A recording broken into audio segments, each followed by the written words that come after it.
The Galactic Council had ruled the stars for 12,000 years. They were made up of 17 alien species, all of them old and powerful. They believed they were the masters of everything. They made the laws. They controlled the trade routes. They decided which species could grow and which ones would be crushed. Humanity was new to the galaxy. They had only been traveling between stars for 300 years. To the Council, humans were like children, weak, primitive, not worth much attention. That was their first mistake. Admiral Kevin Shaw stood on the bridge of his ship, the Relentless. Red warning lights flashed everywhere. Emergency messages filled every screen. His hands were shaking, but not from fear. They were shaking from anger that New Haven was gone. The colony had been home to 4 million people, families, children, farmers and teachers and doctors. They had built their homes on a green world far from Earth. They had planted gardens and opened schools. They had dreamed of a good future. Now they were all dead. Lieutenant Maria Santos stood next to Admiral Shaw. Her face was pale. Tears ran down her cheeks, but her voice was steady when she spoke. "Sir, the attack came without any warning. The Valkyrie fleet dropped out of jump space and started firing immediately. They hit the hospitals first, then the schools, then everything else." Shaw watched the footage on his screen. He saw buildings burn. He saw people running through streets filled with fire. He saw ships in the sky raining death on innocent people who had done nothing wrong. Why? He asked. Why did they do this? Santos pulled up another file. The Council says we broke their rules. They say we expanded into space that belongs to them. They call this a corrective action. Shaw closed his eyes. 4 million people, dead. Because humanity had built homes on planets the Council wanted to keep empty. "Get me a line to Earth," he said. "The President needs to see this."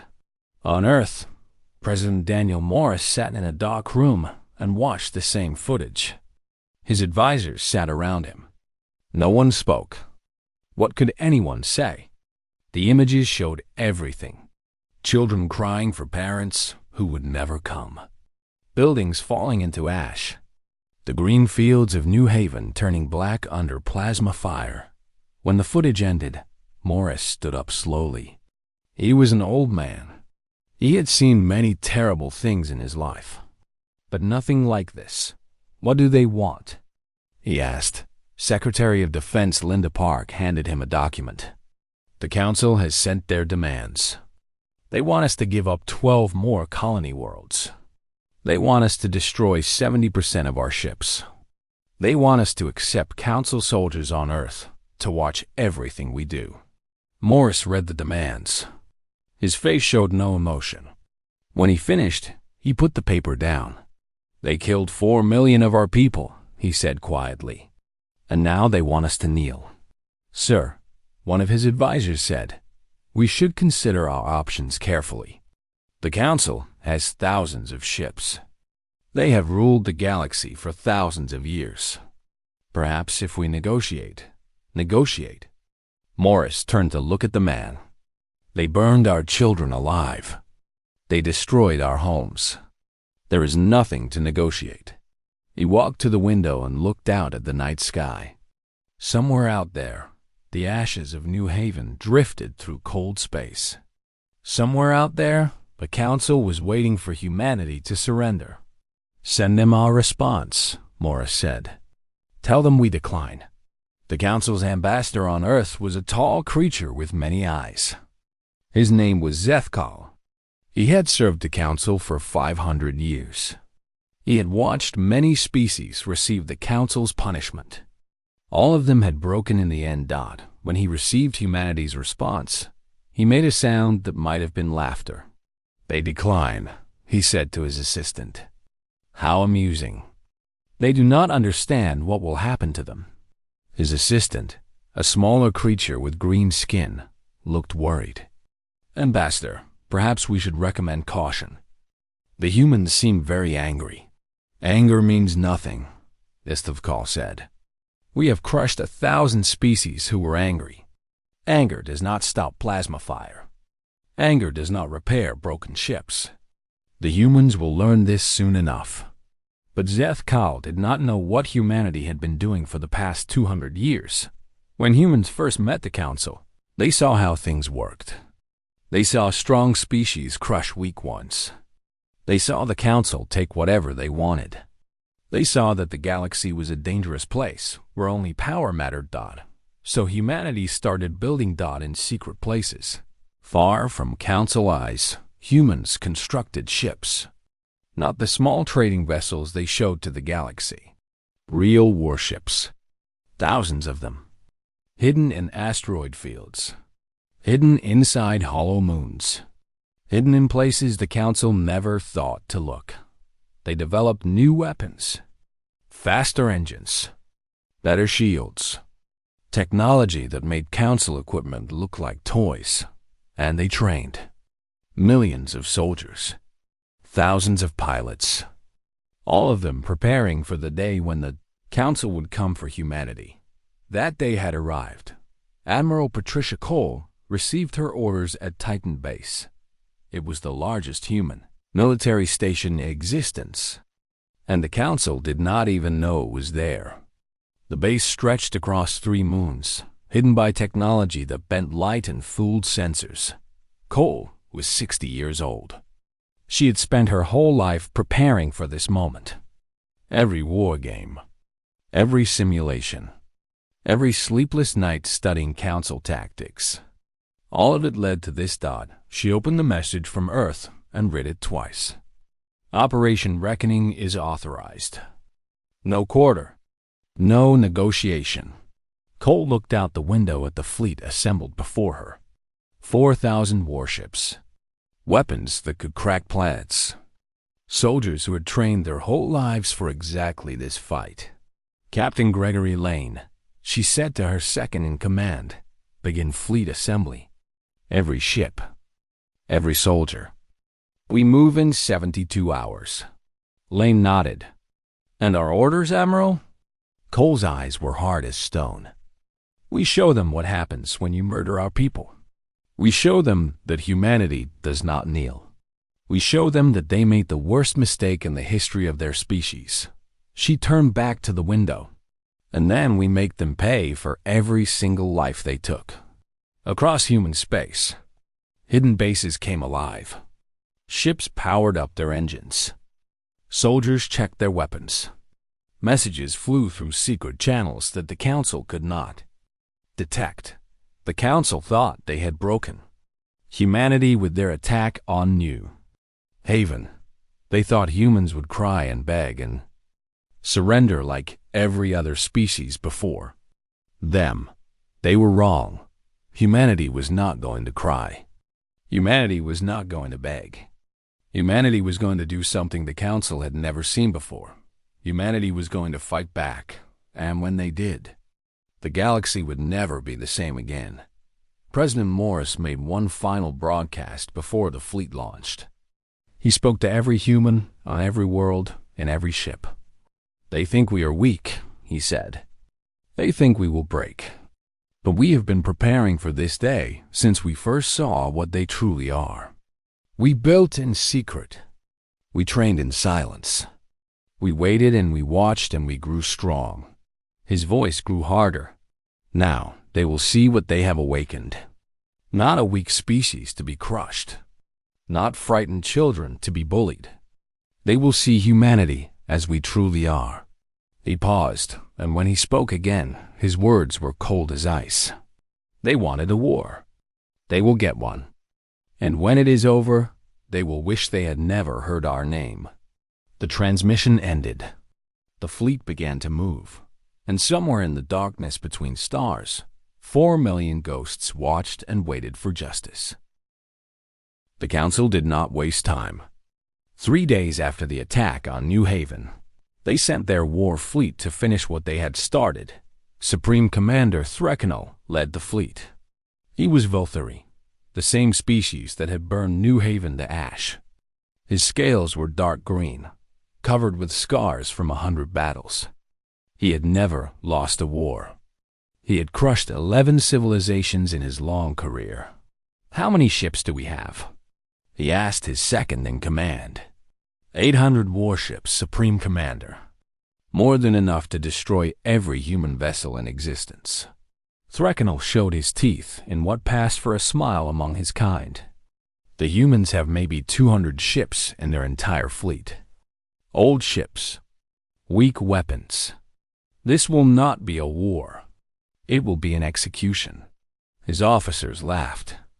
They had all seen the Council's reports on humanity. Primitive technology. Limited resources. A young species that had expanded too fast and too far. Easy prey that none of them knew about Titan Base. None of them knew about the 4,000 ships waiting in the darkness. None of them knew that everything they believed about humanity was wrong.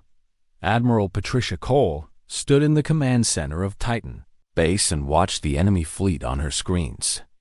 800 ships. It was a large force by Council standards. The Council thought it would be enough to end humanity forever. Cole almost felt sorry for them. "Admiral," Captain Lane said, "all ships report ready for deployment. The stealth destroyers are in position. The main fleet is standing by." Cole nodded slowly. "And the hammers?" "Fully armed and ready, Admiral. 12 platforms, each one capable of breaking a continent." The hammers were humanity's most terrible weapons. Massive railgun platforms that could fire projectiles at incredible speeds. The Council had banned such weapons centuries ago. Most species had obeyed. Humanity had not. "Send the stealth destroyers forward," Cole ordered. "Let them think they are hunting rabbits. Let them learn what it means to hunt wolves." Lieutenant Maria Santos had transferred to the stealth destroyer Phantom. She sat at her weapons station, watching her screens with careful eyes. The ship was completely dark. No lights, no energy signatures. Nothing that enemy sensors could detect. Commander Scott Palmer stood behind her. He was a quiet man with gray hair and calm eyes. He had trained for 20 years for exactly this moment. "The enemy fleet will arrive in 6 hours," he said. "They will jump into human space, expecting to find easy targets. What they will find is us." Santos checked her weapons one more time. "Sir, how many ships are in our attack group?" 300 stealth destroyers. We will hit them from behind while they are still confused from their jump. By the time they understand what is happening, half their fleet will be gone." Santos thought about New Haven. She thought about the children who had died. She thought about the families who would never see each other again. "Good," she said quietly. "They deserve everything they are about to receive." The Valkyrie fleet jumped into human space exactly on schedule. Supreme Commander Threkanel stood on his bridge and waited for his sensors to show him the enemy. They showed him nothing. "Where are their defense platforms?" he demanded. "Where are their patrol ships?" His sensor officer looked confused. "There is nothing, Supreme Commander. No ships. No stations. Nothing." Threkanel felt a small twist of worry in his stomach. This was not right. Every species, no matter how weak, put something in the way of an invading fleet. Where was the human defense? "Perhaps they have fled," one of his officers suggested. "Perhaps they know they cannot win and have run away." "Perhaps," Threkanel said slowly. But he did not believe it. Something was wrong. The first attack came without warning. 47 ships at the back of the Valkyrie formation simply vanished. One moment they were there. The next moment, they were expanding clouds of debris and fire. "Report!" Threkanel roared. "We do not know what happened, Supreme Commander." There was no warning, no weapons fire. They just died. On the Phantom, Santos watched her targeting display update. The first wave had been perfect. 47 enemy ships destroyed before they even knew they were under attack. Second wave firing now. Commander Palmer announced. The stealth destroyers had positioned themselves behind the enemy fleet during their jump. They had used the Valkyrie's own drive signatures to hide their approach. Now they were invisible hunters in a field of blind prey. Plasma torpedoes streaked through space. Kinetic rounds traveling at incredible speeds punched through enemy shields like paper. Electronic warfare systems turned Valkyrie, targeting computers into useless noise. 40 more ships died in seconds. Threkanol watched his fleet fall apart around him. Ships exploded with no visible cause.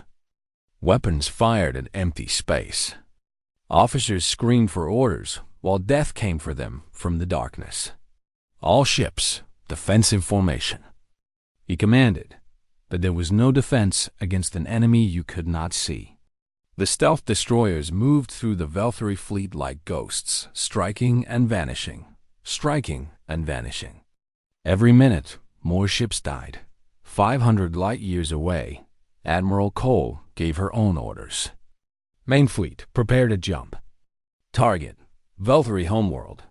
Captain Lane looked at her. Admiral, the enemy fleet is still fighting. Should we not wait for the stealth destroyers to finish them? Cole shook her head. The destroyers will handle them. We have a different message to deliver. The Valkyrie need to understand that this war will not be fought on their terms. It will be fought on ours. The main human fleet jumped. 4,000 warships vanished from Titan base and appeared above the Valkyrie homeworld. The Valkyrie had never been attacked at home. Not in 10,000 years. Their orbital defenses were old, designed to fight enemies that no longer existed. Their planetary shields had not been tested in centuries. None of it mattered. Cole looked at the planet below her. Billions of Valkyrie lived there. They had families. They had children. Just like the people of New Haven had families and children. For a moment, she felt something that might have been pity. Then she remembered the footage from New Haven. Children burning. Parents screaming. 4 million innocent people turned to ash. Because the Council wanted to teach humanity a chorus de QVM. Lesson. The pity died. Open a channel to the planet, she ordered. Her face appeared on every screen on the Valkyrie homeworld. In government buildings, in homes, in schools. Every Valkyrie saw the human admiral looking down at them from orbit.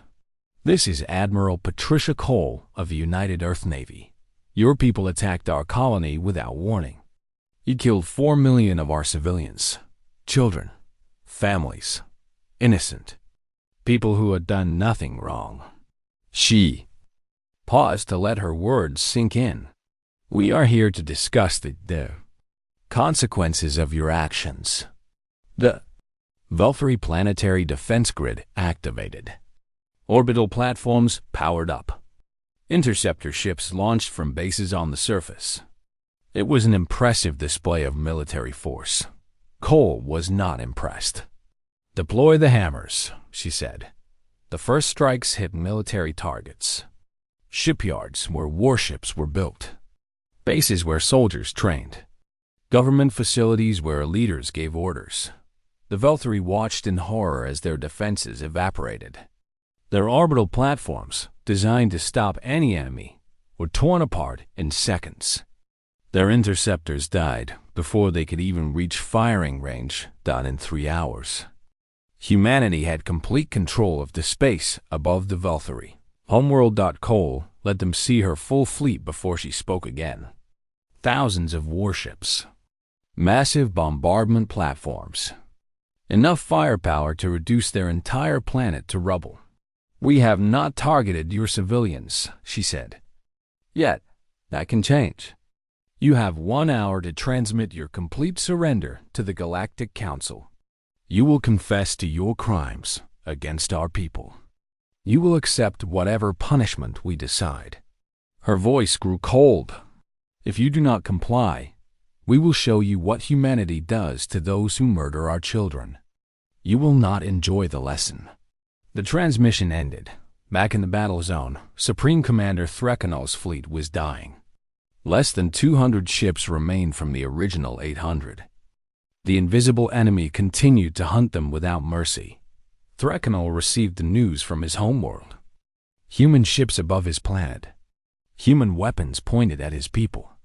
Everything he had fought to protect, now at the mercy of the species he had thought was weak. "Supreme Commander," his communications officer said, "the humans are offering surrender terms." Threkanol closed his eyes. He had never surrendered in his life. He had never lost a battle.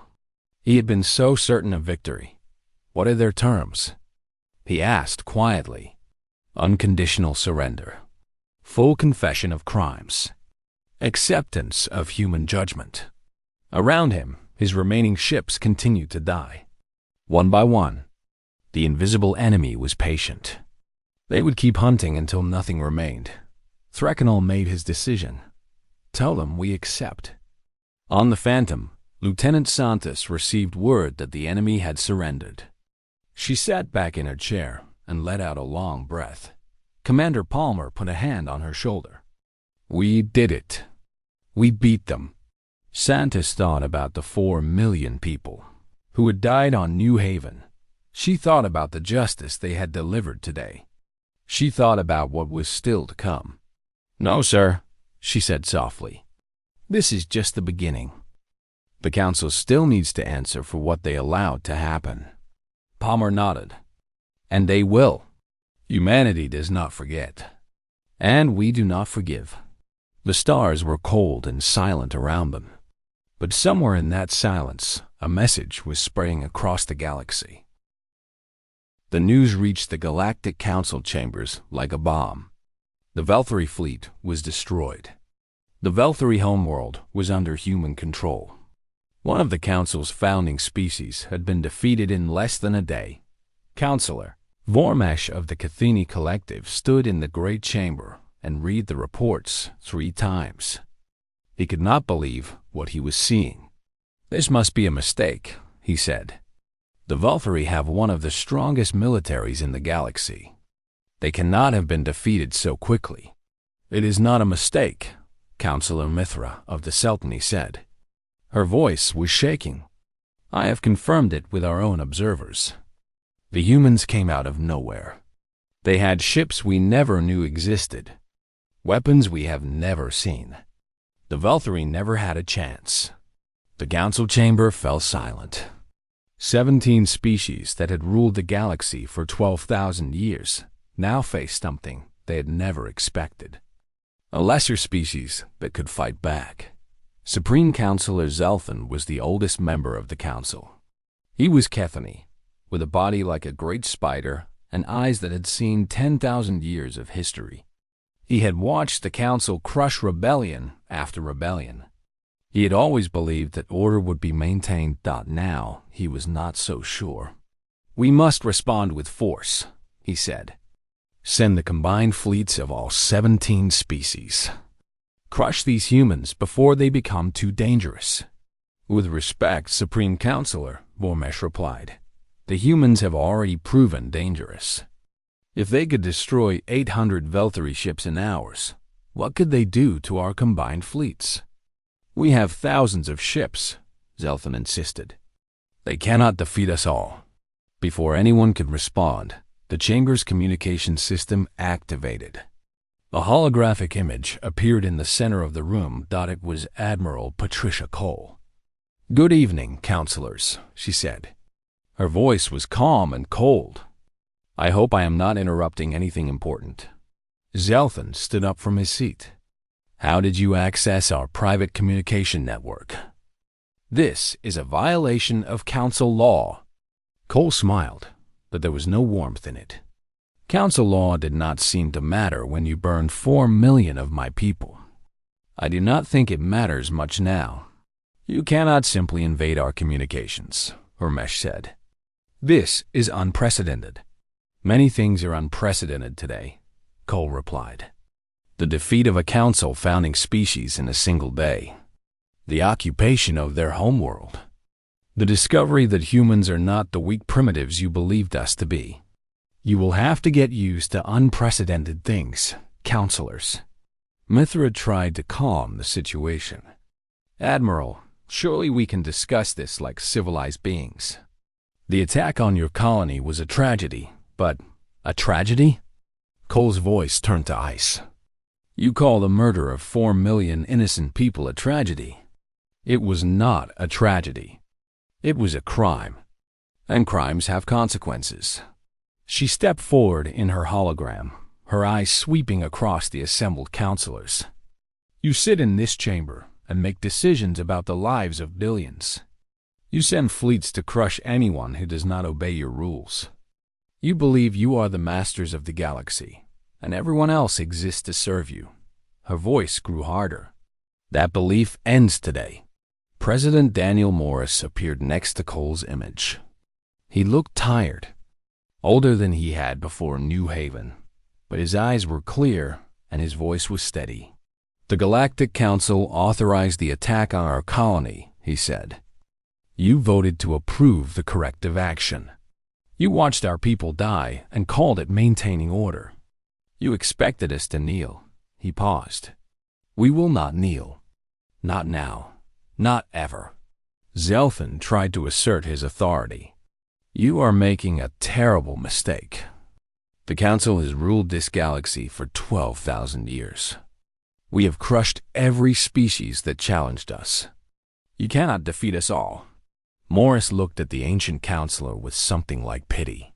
Supreme Counselor, your fleet above the Velthari homeworld is destroyed. Your founding species has surrendered. And as we speak, human ships are positioned above 6 other Council homeworlds. The chamber exploded in noise. Counselors shouted questions. Guards activated weapons. Fear spread through the room like poison. 6 homeworlds? Vormesh repeated. That is impossible. We would have detected your ships. Admiral Cole shook her head. You detected nothing because we did not want you to detect anything. We have been invisible in your space for 200 years. We have watched your military exercises. We have studied your defenses. We know exactly where every weakness is. She turned to look at Vormesh directly. Would you like a demonstration? On the Kethni homeworld, something strange appeared in the sky. A small moon that had been converted into a military base suddenly began to glow. Then, in a flash of light that could be seen from the planet's surface, it ceased to exist. The Council watched through their observation networks. One moment, the moon was there. The next moment, it was a spreading cloud of debris. That was uninhabited, Cole said calmly. We made sure no one was on it before we fired. The next demonstration will not be so careful. Zelthan's many eyes blinked rapidly. His home, his people, under human weapons. You would not dare attack civilians, he said. You would not commit such a crime. You committed that crime first, Morris replied. 4 million of our civilians, dead, because you wanted to teach us a lesson. Now we will teach you one. He stepped forward in the hologram, his face filling the Council's view. Here are our terms. First, the Velthari will pay full reparations for New Haven, the cost of rebuilding, compensation for every life lost. Every credit will be paid. The counselors listened in silence. Second, the Council will publicly admit that the attack on New Haven was a crime. You will broadcast this admission to every world in the galaxy. Every species will know what you did. Morris continued without pause. Third, humanity will be given full membership on this council. Equal votes. Equal representation. We will sit in this chamber as your equals, not your subjects. Zelthan found his voice. These demands are outrageous. We cannot simply, fourth, Morris continued as if the counselor had not spoken. All restrictions on human expansion and military development are ended. Permanently, we will build what we want. We will go where we want, and no one will stop us." He paused, letting his words sink in. "Fifth, and most important, any species that attacks human civilians will face the same fate as the Velthari. Their military will be destroyed. Their homeworld will be occupied. And if they kill our civilians, we will kill theirs. 10 of theirs for every one of ours." Mithria's tentacles trembled. "This is barbarism. You are threatening genocide." "We are threatening justice," Cole replied. "The Council has threatened lesser species with extinction for thousands of years. Now you will know how it feels to be on the other end of that threat." Vormesh shook his head. "Even with your hidden fleet, you cannot fight all 17 species at once. Our combined forces," Cole pulled up a tactical display. It showed ships, thousands of them. More ships than any single species possessed. What you saw in the battle against the Velthari was perhaps 40% of our military strength. We have been building for 2 centuries. Every year, more ships. Every year, better weapons. Every year, more soldiers." She looked at each counselor in turn. "You never bothered to watch us closely because you thought we were weak. You never investigated our hidden bases because you believed we had nothing to hide. You were wrong. You were arrogant. And now you will pay the price for that arrogance." The council chamber was completely silent. For the first time in 12,000 years, the rulers of the galaxy had nothing to say. No threats to make. No power to use. They were helpless. Morris spoke one final time. "You have 24 hours to accept our terms. If you do not, we will begin destroying Council military assets across all 17 homeworlds. We will not stop until you accept, or until there is nothing left to destroy." The holographic images vanished. The counselors looked at each other in the silence that followed. Fear was visible on every face. No one knew what to do. "What choice do we have?" Mithra finally asked. Zelthan wanted to argue. He wanted to say they should fight. He wanted to believe the Council could still win. But he looked at the debris field where his people's moon had been. He thought about the human ships invisible above his homeworld. He remembered how quickly the Velthari had fallen. And he knew the truth. The Council had no choice at all. 17 hours later, the surrender was official. The Council accepted every human demand. They admitted their crimes. They paid their reparations. They welcomed humanity as equals. The galaxy watched in shock. The Council, undefeated for 12,000 years, had knelt before a species they had called primitive. The universe would never be the same. And on Earth, in offices and homes and ships across human space, people allowed themselves to feel something that had been absent since New Haven. Not joy. The dead could not be brought back. The pain would never fully heal. But there was satisfaction. There was justice. There was the knowledge that humanity had stood up for itself and won. The Council had tried to crush them. The Council had failed. And now everyone in the galaxy knew what happened when you attacked humanity without mercy. Humanity responded in kind. The surrender ceremony took place on the Velthari homeworld. It was a deliberate choice. Admiral Cole wanted the galaxy to see exactly where the war had ended. She wanted every species to understand what happened to those who attacked humanity. Supreme Commander Threkanel walked slowly across the landing platform. His scales had lost their shine. His eyes were dull with defeat. Behind him, the remains of his government followed in silence. Admiral Cole waited for them with Captain Lane at her side. Human soldiers stood in perfect rows, their weapons ready but not raised. They did not need to threaten. Everyone already knew who had won. "Supreme Commander," Cole said, "we meet at last." Threkanel looked at the human admiral.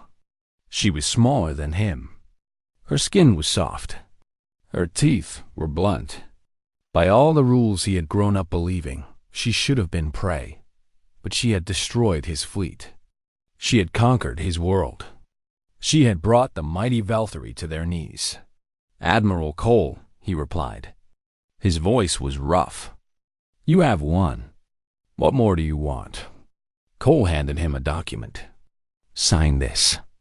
It is a full confession of your crimes against humanity. You will read it aloud for the broadcast." Threkanel looked at the paper. The words were clear and simple. They admitted everything. The unprovoked attack, the targeting of civilians, the murder of children. "You want me to shame my people before the entire galaxy," he said. "Your people shamed themselves when they burned New Haven," Cole replied. "This is simply the truth. Sign it." For a long moment, Threkanel considered refusing. He could die with honor. He could make them kill him rather than accept this humiliation. But then he thought of his people, the billions who lived on this world, the children who had done nothing wrong. If he refused, the humans might decide to punish the innocent for the crimes of the guilty. He signed the document. The broadcast went out to every world in the galaxy. Trillions of beings watched the Valkyrie Supreme Commander admit his crimes. They watched him bow his head in shame. They watched human soldiers standing over the defeated army of one of the Council's founding species. On Earth, President Morris watched the broadcast with his cabinet. There was no celebration in the room, only tired satisfaction. "It is done," Secretary Park said. "The Valkyrie have confessed. The Council has accepted our terms. We have won." Morris nodded slowly. "We have won this battle, but the real work is just beginning." He stood up and walked to the window. Outside, the sun was setting over Washington. The sky was painted in shades of orange and red. It was beautiful. "The Council ruled the galaxy through fear," he said. "They crushed anyone who challenged them. They made other species believe that resistance was impossible." He turned back to his cabinet. "We have shown that resistance is not impossible. We have shown that the Council can be defeated. But now we must show something else. We must show that humanity is not just another conqueror. We must show that we are better than those we have defeated." Far away, on the Council's central station, Ambassador Catherine Wells prepared for her first appearance before the full Council. She was young for such an important position, only 42 years old. But she had spent her entire career preparing for this moment. The Council chamber was exactly as it had been for 12,000 years. 17 seats arranged in a circle, ancient symbols carved into the walls, the weight of history pressing down on everyone who entered. Now there was an 18th seat, smaller than the others, placed at the edge of the circle. But it was there. Humanity had a place at the table. "The Council recognizes Ambassador Wells of the Human Confederacy," Counselor Mithra announced. Her voice was steady, but her tentacles still trembled slightly. Wells stood up. She looked around the chamber at the faces of beings who had ruled the galaxy for thousands of years. Some looked at her with fear, some with anger, some with curiosity. None of them looked at her with the contempt they had shown before New Haven. "Thank you, Counselor," she said. "I know that many of you are afraid of humanity right now. You have seen what we can do when we are attacked. You have watched us destroy a fleet that should have been unstoppable. You have seen us force the surrender of a founding species." She paused, letting her words sink in. "You are right to be afraid. Humanity is dangerous. We have weapons you never imagined. We have ships you never detected. We have spent 2 centuries preparing for the day when you would try to destroy us." Wells walked slowly around the edge of the chamber, meeting each counselor's eyes in turn. "But we did not rise to power so we could become the new tyrants.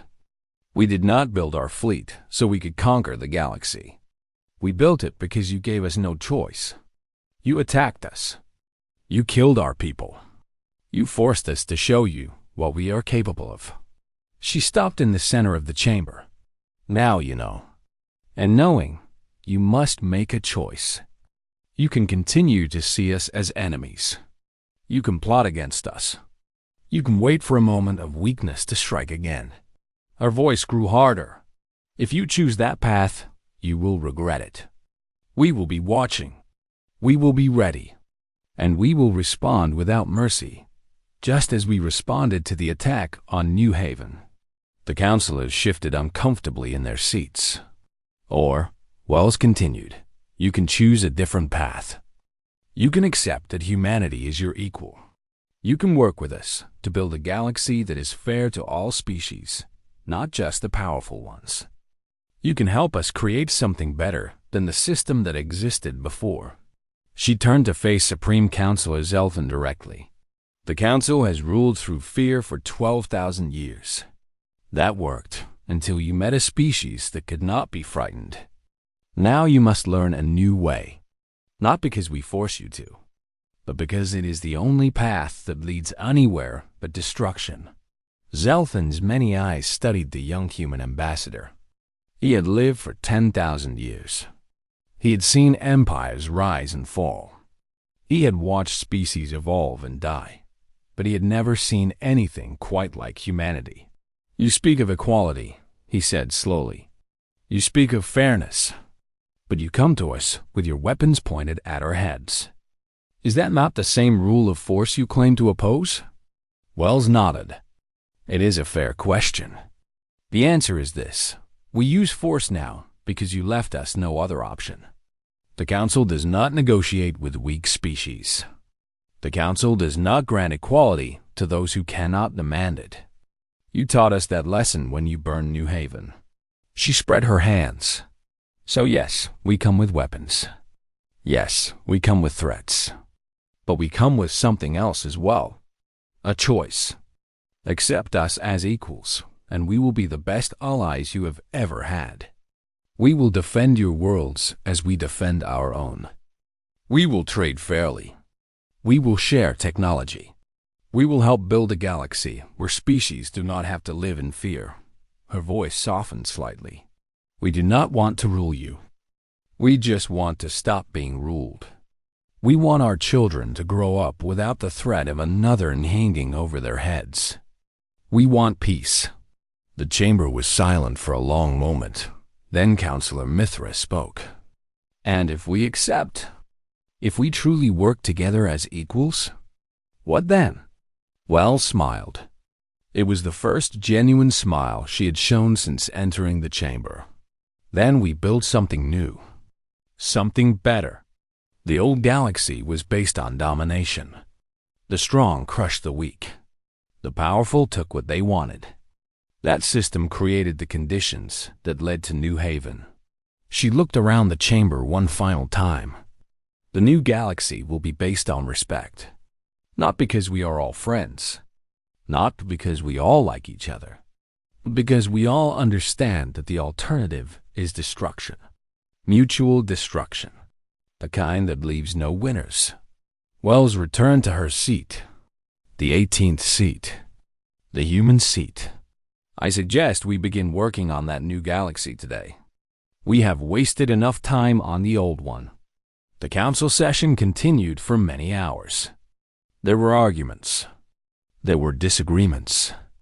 Old habits did not die easily, and many counselors still struggled to accept their new reality.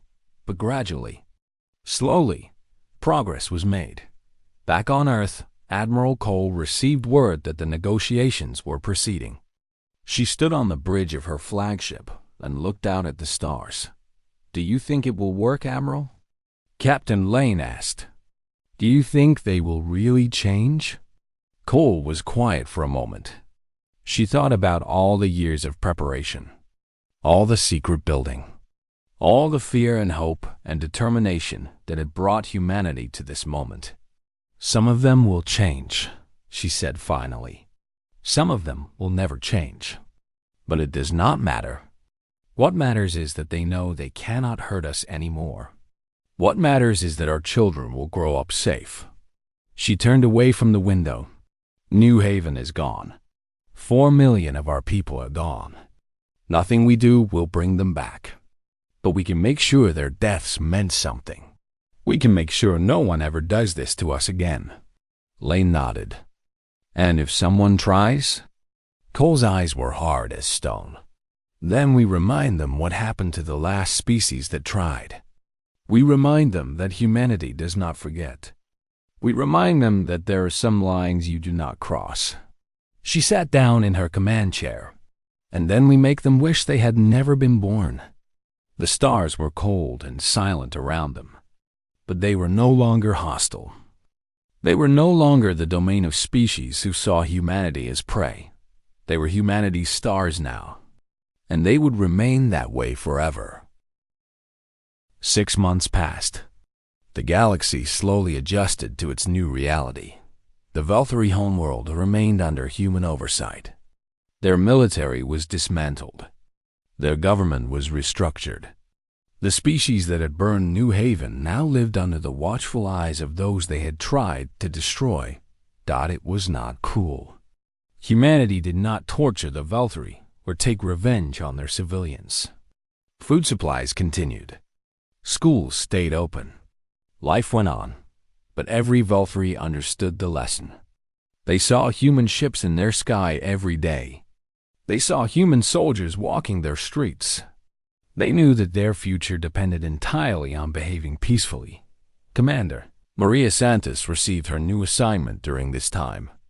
She was given command of a patrol squadron in the former Valkyrie territories. Her job was to maintain peace and show the flag. She stood on the bridge of her ship, looking down at the Valkyrie homeworld. It was a beautiful planet. Green oceans, blue forests, mountains that touched the clouds. "Do you ever think about what we did here?" Her first officer, Lieutenant Tony Grant, asked. "Do you ever wonder if it was right?" Santos was quiet for a moment. She remembered New Haven. She remembered watching the footage of children burning. She remembered the rage she had felt. "They attacked us without warning," she said finally. "They killed 4 million innocent people. They expected us to kneel and accept it." She turned to face Grant. "What we did was not about revenge. It was about survival. If we had shown weakness, they would have come back. They would have destroyed more of our colonies. They would have kept killing until we had nothing left." Grant nodded slowly. "I understand. But sometimes I look at their faces down there. The children who had nothing to do with the attack. The families who were just living their lives. And I wonder if they hate us." "Some of them do," Santos admitted. "Some of them always will. That is the cost of what happened. But their children will grow up in a galaxy where attacking humanity has consequences. Their grandchildren will never know a time when humans were prey." She looked back at the planet. "That is the best we can do. We cannot change the past. We can only build a better future." On Earth, Admiral Patricia Cole officially retired from active service. She had given 40 years of her life to the fleet. She had prepared for a war that many believed would never come. She had won that war. Now she wanted rest. Her retirement ceremony was small. Just a few close friends and fellow officers. President Morris attended personally. "The human race owes you a debt we can never repay," Morris said. "You built the fleet that saved us. You led the battles that secured our future. You are the reason our children will grow up free." Cole shook her head. "I was just one person, sir. The real heroes are the thousands who built the ships. The millions who trained for a war they hoped would never happen. The 4 million who died on New Haven and showed us what we were fighting for." Morris nodded. "Still, history will remember your name. Generations from now, students will learn about Admiral Patricia Cole, the woman who stood up to the council." Cole smiled slightly. "I hope they learn more than that. I hope they learn that preparation matters. That vigilance matters. That a species must always be ready to defend itself, no matter how peaceful the galaxy seems." She looked out the window at the setting sun. "We were lucky, sir. We had 200 years to prepare. Other species the Council attacked had no warning. No time to build. No chance to fight back. We owe it to them to make sure the galaxy never works that way again. Morris put his hand on her shoulder. That is exactly what we are working toward. The new council is different. Not perfect. Not yet. But different. Cole nodded. It is a start. That is all we can ask for. One step at a time towards something better. The council continued to meet in its ancient chamber. Ambassador Wells attended every session. She argued for reforms. She pushed for changes. She worked to build a galaxy where all species were treated fairly. It was slow work. Many counselors resisted. Old habits were hard to break, but progress was made. New rules were passed. The corrective actions that had destroyed New Haven were banned. Military force against civilian populations was declared a crime. Lesser species were given pathways to representation. It is not enough, Wells said in one session. These rules are just words on paper. We need real change. We need a galaxy where species trust each other.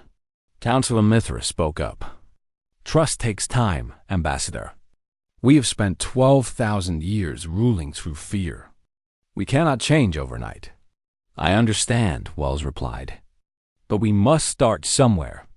Every journey begins with a single step. She looked around the chamber.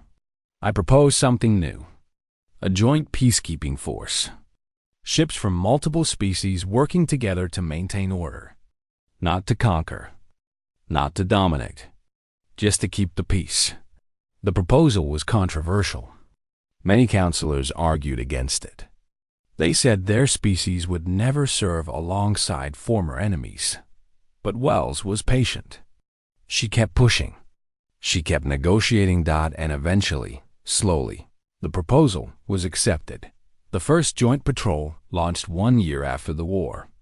Human ships flying alongside Cathini ships.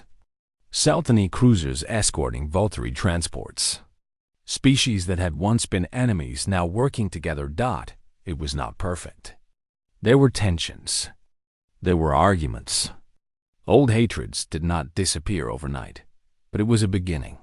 Lieutenant Grant, now promoted to commander, was assigned to one of these joint patrols. His ship served alongside a Cathini vessel commanded by Captain Zormel. I never thought I would be working with humans, Zormel admitted during one of their first joint briefings. My people were taught that you were primitive, dangerous, animals barely worth noticing. Grant nodded. We were taught similar things about you, that the council species were tyrants who would crush us if given the chance. Zormel was quiet for a moment. Were we wrong? Were you wrong? Probably both, Grant said. We believed what we were told without questioning it. That is the danger of old hatreds. They make us blind to the truth. He extended his hand. But we do not have to stay blind. We can choose to see each other differently. We can choose to build something new. Zormel looked at the offered hand. In Cathini culture, touching a stranger was almost never done. It was considered intimate and dangerous, but times were changing. Slowly, carefully. Zormel reached out and took Grant's hand. To new beginnings, the Cathini said. To new beginnings, Grant agreed. On the memorial station above New Haven, the names of the dead were carved into walls of black stone. 4 million names. 4 million lives. 4 million stories that ended too soon. Maria Santos visited the memorial on the anniversary of the attack. She walked slowly past the walls, reading the names. Some she recognized. Friends from training. Classmates from school. People she had known before they moved to New Haven seeking new lives. She stopped at one name. A little girl named Amy, who had been 7 years old when she died. Santos had never met Amy, but she had seen footage of her. A smiling child with dark hair, playing in a garden moments before the attack began. I am sorry we could not save you, Santis whispered. But we made sure it will never happen again. We made sure your death meant something. The stars were visible through the station's windows. Billions of them. Each one a sun that might have planets. Each planet might have people dot, and now all of them knew what happened when you attacked humanity, done not because humanity wanted to be feared, but because fear was sometimes the only language the galaxy understood. Santa stood for a long time at the memorial. She thought about the past. She thought about the future. She thought about all the children who would grow up in a galaxy that was safer because of what humanity had done. It was not a perfect galaxy. It would never be perfect. There would always be conflicts. There would always be dangers. There would always be those who wanted power at any cost. But humanity would be ready. Humanity would be watching.